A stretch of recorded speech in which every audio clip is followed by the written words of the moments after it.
আলাম নুরাব্বিকা ফিনা ওয়ালিদা, কি ব্যাপার, তোমাকে আমি শিশুকালে বহুদিন লালন পালন করিনি? ওলা বিস্তা ফিনা মিন উমরিকা সিনিনা, তুমি তো আমার কাছে তোমার বয়সের বহু বছর ছিলে, তুমি কি সেই মূসা নও?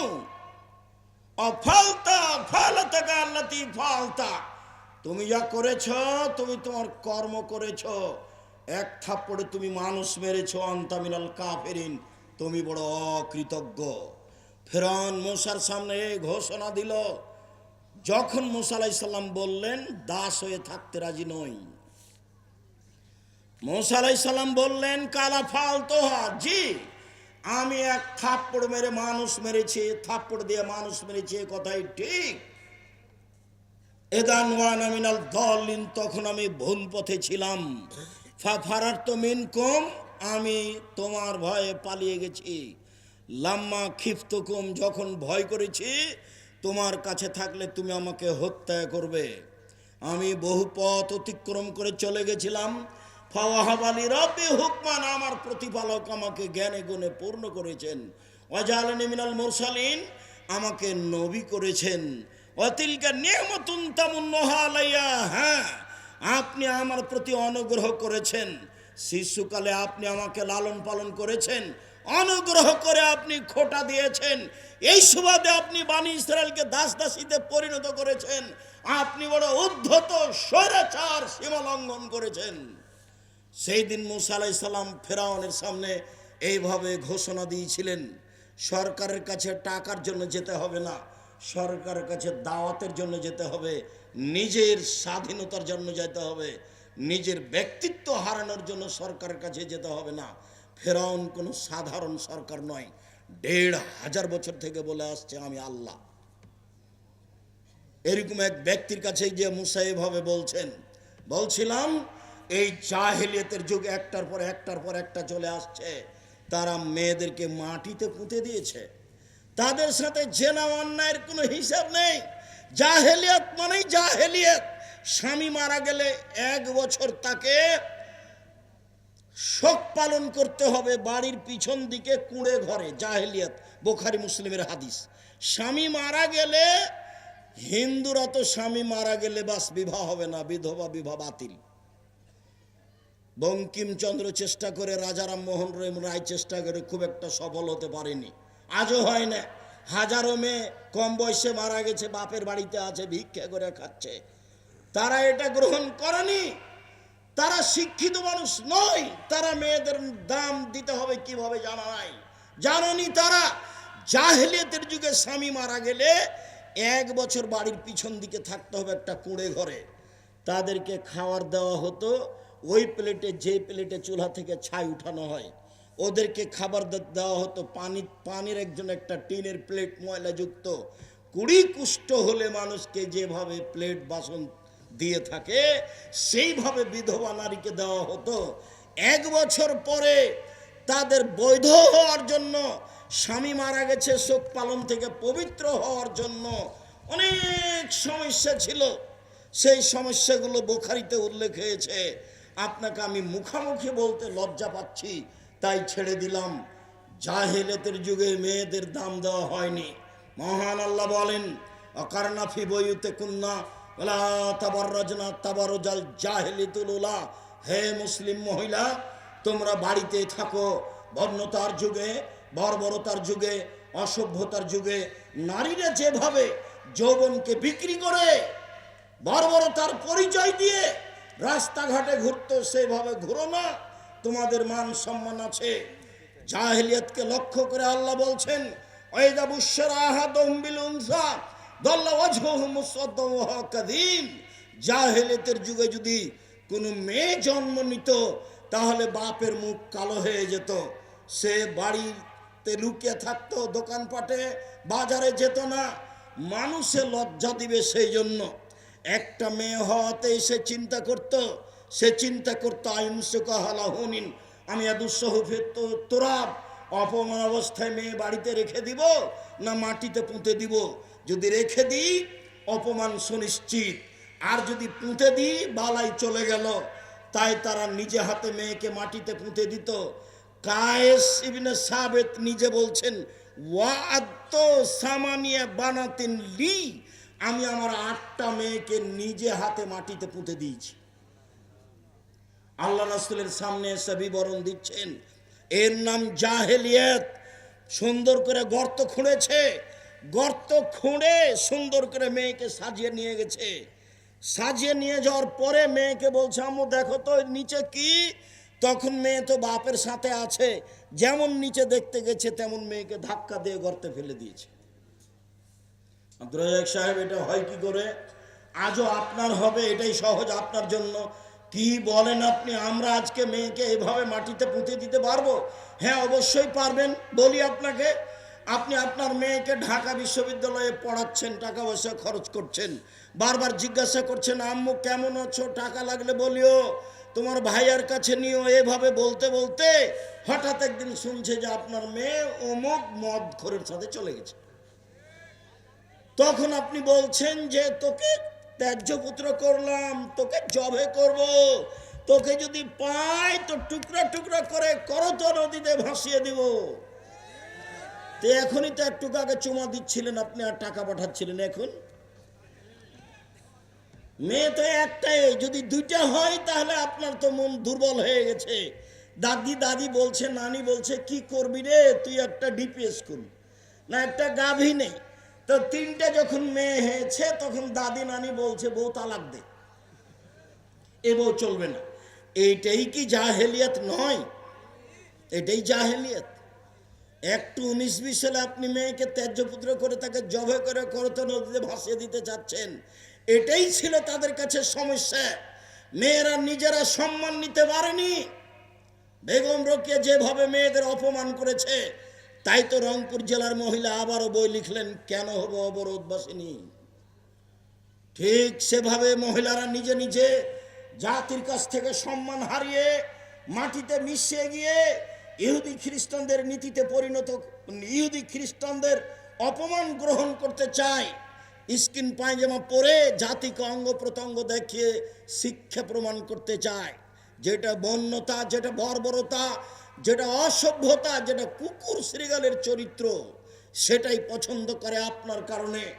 আপনি বাপ হওয়াটাই অভিশাপ। আপনার মতো বাপকে আমি কোনোদিন বাপ বলে স্বীকৃতি দিইনি। আমি বলেছি আপনি চাচা, বলেছি আপনি সৎ বাপ। আমি এ কথা খুব ভালোভাবে জানি যে আপনি সত্যিই বাপ, এটা আমি খুব ভালোভাবে জানি।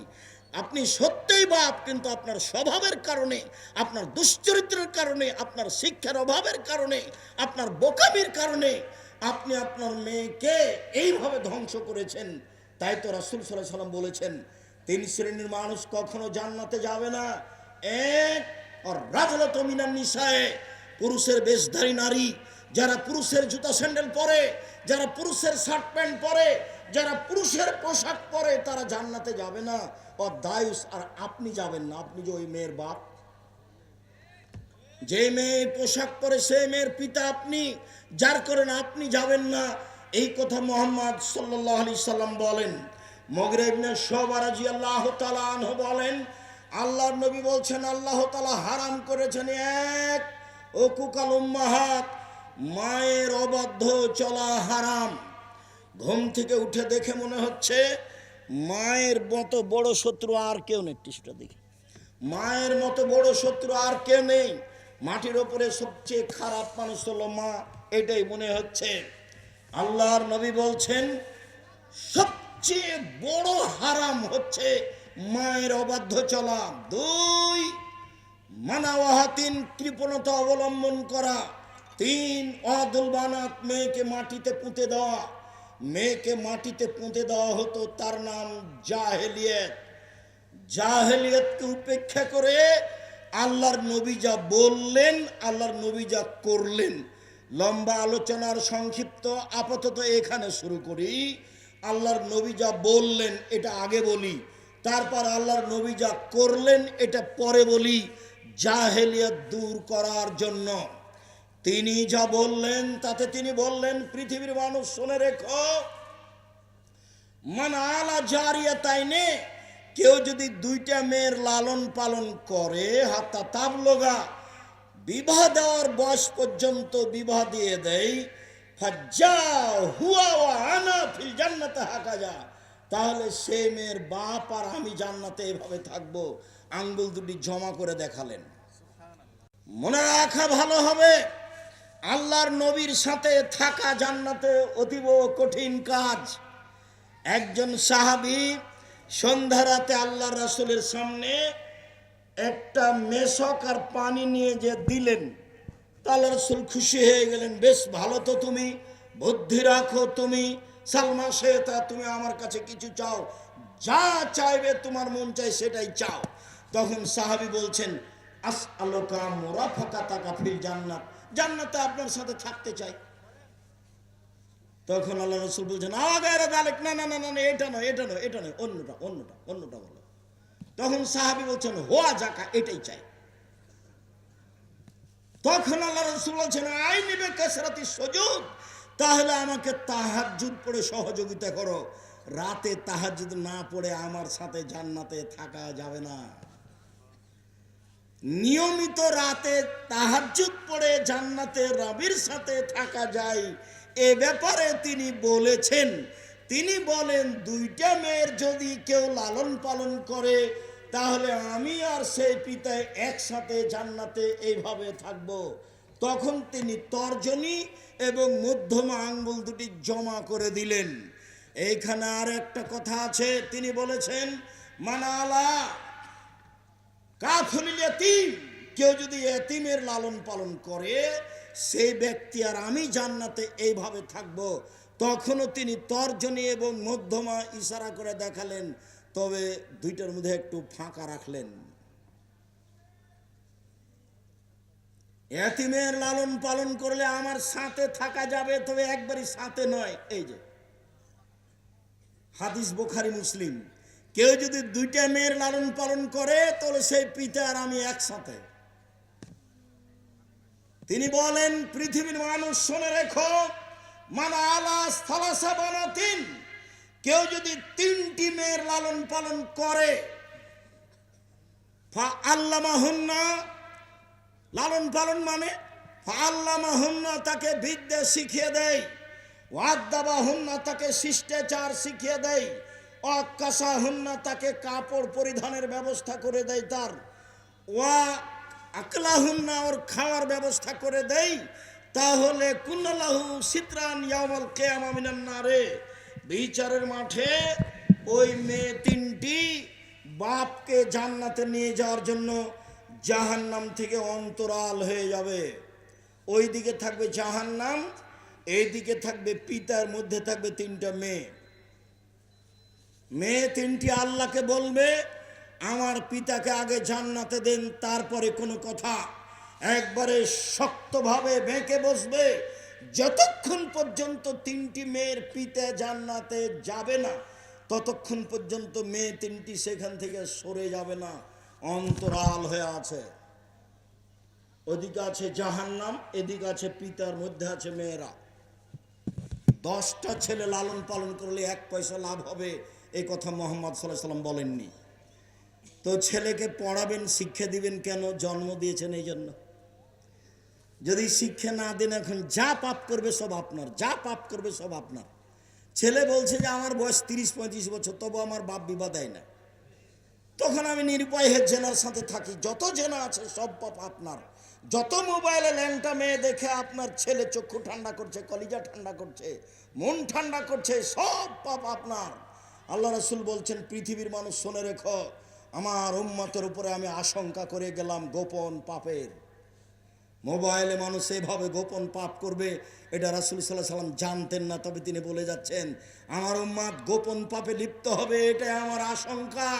বাপ ওই ঘরে ল্যাংটা মেয়ে দেখছে, মা এই ঘরে ল্যাংটা মেয়ে দেখছে, তুমি এই ঘরে ল্যাংটা মেয়ে দেখছো, তোমার বোন ওই ঘরে মেয়ে ল্যাংটা মেয়ে দেখছে, এক বাড়িতে সব ঘরে ঘরে সব ল্যাংটা মেয়ে ব্যস্ত, সবাই ব্যস্ত। আর তোমার বাপ বৃদ্ধ হয়ে গেছে, সেটা একটু বলি, তোমার বাপ তাহাজ্জুদ পড়তে উঠে আব্দুর রাজ্জাক সাহেব চাপ দিয়েছে, তখন রাত 3টায় উঠেছে, সুন্দর করে অজু করেছে, অজু করার পরে বলছে, আচ্ছা একটু টিভিতে কি আছে দেখি তো। যেমন টিভি চালু করেছে, বিশাল আকৃতিতে ল্যাংটা মেয়ে চলে এসেছে, কোথায় যে তাহাজ্জুদ গেল। এই চরিত্র তোমার বাপের। এই চরিত্র তোমার।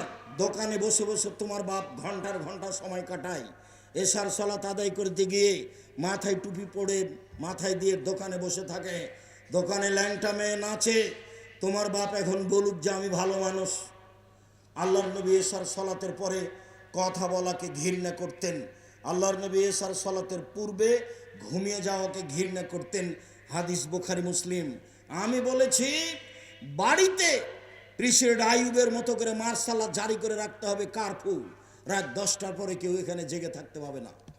এই বাড়িতে রাত 10টার পরে কথা বলা নিষিদ্ধ, পড়াশোনা ব্যতীত। এটা ঘোষণা থাকবে বাড়িতে। তাহলে 10টায় ঘুমিয়ে গেছে 5 ঘন্টা, তাহলে কতটা বাজলো? 3টায় আপনি উঠে যান, আপনার ছেলে উঠে যাবে, নিজ নিজ ঘরে 2 রাকাত সালাত আদায় করে আল্লাহকে বলবে যে তুমি আমাকে এদেশের সবচেয়ে বড় শিক্ষিত করে দাও। তার তো রহমতের অভাব নেই। তুমি আমাকে বগুড়া শহরে একটা জমির ব্যবস্থা করে দাও, তুমি আমার এই ভ্যানটা ভেঙে গেছে, একটা নতুন ভ্যানের ব্যবস্থা করে দাও। যা বলতে চাই এখনই বলতে হবে, এটাই সময়। জীবনে কিছু করতে না পারলে অন্তত এই সময়ে কিছু বলেন। 4টা কাজ মনে রাখবেন: 1 5 ওয়াক্ত সালাত, 2 হালাল রুজি, 3 কোরআন তেলাওয়াত, 4 আড্ডা পিটা জীবনের জন্য হারাম, চিরদিনের জন্য হারাম। 2 জন যেখানে বসে আছে সেখানে বসবেন না। যদিও আজকে আব্দুর রহিমের বক্তব্যের পরে আমাদের বক্তব্য চলে না, তারপরেও আমি যেহেতু এসেছি, কেমনে ফিরে যাই এটা একটা কেমন কেমন লাগে, তাই আমি আপনাদের সামনে দাঁড়িয়ে আছি। নাহলে আমিও চাচ্ছিলাম যে যা হয়েছে হয়েছে, সালাম দিয়ে চলে যাই। আব্দুল্লাহ কি বলেছে আমি তখন শুনিনি। আমি আপনার কাছে যেটা বলছি, আপনি আমার দিনী ভাই দিনী বোন, নিজের ছেলে মেয়ের জন্য যেমন বলেন, আব্দুল্লাহ, আব্দুর রহমান, আব্দুর রহিম তাদের জন্য বলবেন। আল্লাহ যেন তাদের খিদমত কবুল করেন। বলছিলাম সম্মানিত দিনী ভাই বোন, রাসূল সাল্লাল্লাহু আলাইহি সাল্লাম বলেন, পৃথিবীর মানুষ শোনা রেখো, মান কানা লাহু সালাসা বানাত, কারো যদি 3টে মেয়ে থাকে, ফাল্লামাহুন্না, তাকে বিদ্যা শিখিয়ে দেয়, ওয়াদ্দাবাহুন্না, শিষ্টাচার শিখিয়ে দেয়, ফালাহুল জান্নাহ, সে জান্নাতে যাবেই। এটা আল্লাহ রাসূল মুখে বলেছেন। মেয়েদের দাম আল্লাহ রাসূল নিজে মুখে দিচ্ছেন। জাহেলিয়াতকে উপেক্ষা করে আপনি দেখুন, আমি শিষ্টাচার বলতেই যে হাদিসটা অহরহ বলে থাকি সেটা একটু শুনিয়ে রাখে। এই ছেলে, বসো, একটু থামো, বিরক্ত হচ্ছ কেন? আমি তো তোমার জন্য এসেছি কষ্ট করে। আমি কয়েক মিনিট পরই কথা শেষ করব ইনশাআল্লাহ। তুমি একটু ধৈর্যের পরিচয় দিবা, দয়া করে কোনো কাজ দেখায় না এখন। আর এত দীর্ঘ সময় অপেক্ষা করছি আমি তোমার জন্যই। সম্মানিত দিনী ভাই বোন, জাবের রাদিয়াল্লাহু তাআলা আনহু বলছেন, রাসূলের সাথে যুদ্ধ করে আসছিলাম, যুদ্ধে আমিও শরীক হয়েছিলাম রাসূলের সাথে। মদিনায় ঢুকবো, আল্লাহ রাসূল বললেন এখানে সবাই থামো, থাকো, সকালে বাড়ি যাব। আমি জাবের বললাম, আল্লাহর নবী, আমি নতুন বিবাহ করেছি। এই ছেলেরা, তোমরা যারা দাওয়াত আল্লাহর জন্য আদায় করতে চাচ্ছিলে, 1 মিনিট দাওয়াত আল্লাহ। আমি 1 মিনিট, এই ছেলে শোনো, আমি মসজিদ বাসা থেকে বের হয়ে মসজিদের দিকে যাই রাজশাহীতে, তো দেখি গাড়ির গায়ে লেখা আছে দাওয়াত আল্লাহ। তো আমি বুঝতে পারিনি, আচ্ছা দাওয়াত আল্লাহ কী জিনিস। তো কয়েকদিন দেখার পরে একদিন বলছে আব্বু, আব্দুল্লাহকে, আব্বু আর দাওয়াত আল্লাহ এটা কী? তখন আমাকে বলছে, আব্বু আপনাকে তো আমি প্রায় 30 বছর যাবৎ দাওয়াত দিতে দেখলাম, আর আমিও দেশ বিদেশ মোটামুটি ভালোই ঘুরলাম, তাতে দেখছি যে আমরা হচ্ছি ইহুদি খ্রিস্টানদের দাস দাসী। নইলে আমরা যারা বাংলাদেশি ইঞ্জিনিয়ার, তারা হলাম পদ্মা সেতুর লেবার, আর ওরা হলো পরিচালক। টাকা আমাদের, সব কিছু ওদের। তো নিজেকে দাস দাসী থেকে মুক্ত করতে হলে কোরআন সুন্দর করে শিক্ষার এবং আকীদা সুন্দর করে সংশোধনের বিকল্প পথ নেই।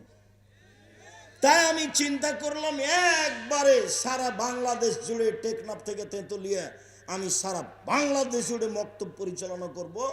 সে উদ্দেশ্যে জামিয়া সালাফের একটা শাখার নাম দিয়েছি আর দাওয়াত আল্লাহ।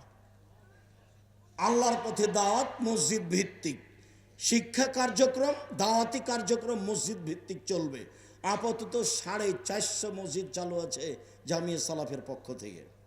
সাথে সাথে সারা দেশ থেকে মসজিদের ইমামেরা ফ্রি যাবে, ফ্রি খাবে, ফ্রি আসবে, ফ্রি বই পাবে আব্দুল্লাহর লেখা এই সিলেবাসের উপরে।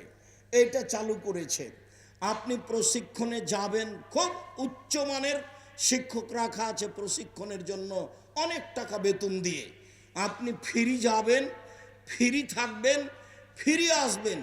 একমাত্র আপনার মসজিদে আকীদা আদর্শ কোরআন শিক্ষা কার্যক্রম বাস্তবায়ন করার জন্য জামিয়া সালাফিয়ার পক্ষ থেকে এটা একটা বড় পদক্ষেপ। আল ইতিসাম পত্রিকা 12 জন মুফতি দিয়ে দেখা হয়, 50টা প্রশ্নের উত্তর আছে। আপাতত এই দেশে এই মানের কোনো পত্রিকা নেই। আর জামিয়া সালাফের একটা বড় শাখা আল অনলাইন ইতিসাম টিভি, যেটা জামিয়া সালাফের, সেটা তো সব সময় বলি সবচেয়ে বড় প্রতিষ্ঠান বাংলাদেশে। শিক্ষা মানে, শিক্ষক গণে, আয়াতনে বাংলাদেশের জামিয়া সালাফিয়া সবচেয়ে বড় প্রতিষ্ঠান। আয়াতনে রূপগঞ্জ নারায়ণগঞ্জ প্রায় 100 বিঘা জমির ওপরে, জামিয়া সালাফিয়া ডাঙ্গিপাড়া প্রায় 40 বিঘা জমির ওপরে, মেয়ে শাখা আপনার এতে তানোরে 60 থেকে 77 বিঘা জমির ওপরে, দিনাজপুরে যেটা প্রায় 20 বিঘা জমির ওপরে। আয়াতনে সবচেয়ে বড়, শিক্ষক সংখ্যায় 300 জন শিক্ষক শিক্ষিকা জামিয়া সালাফায়। শিক্ষক গুণে ইন্ডিয়ান শিক্ষক, সৌদি শিক্ষক, বাংলাদেশি শিক্ষক, দামি দামি শিক্ষক, মানে তাদের বেতন লাগে 2024 পর্যন্ত 32 লক্ষ। 2025 এসে কত লাগবে তা আমার কাছে হিসাব এখনো আসেনি। এটাই হচ্ছে আপনাদের জামিয়া সালাফিয়া।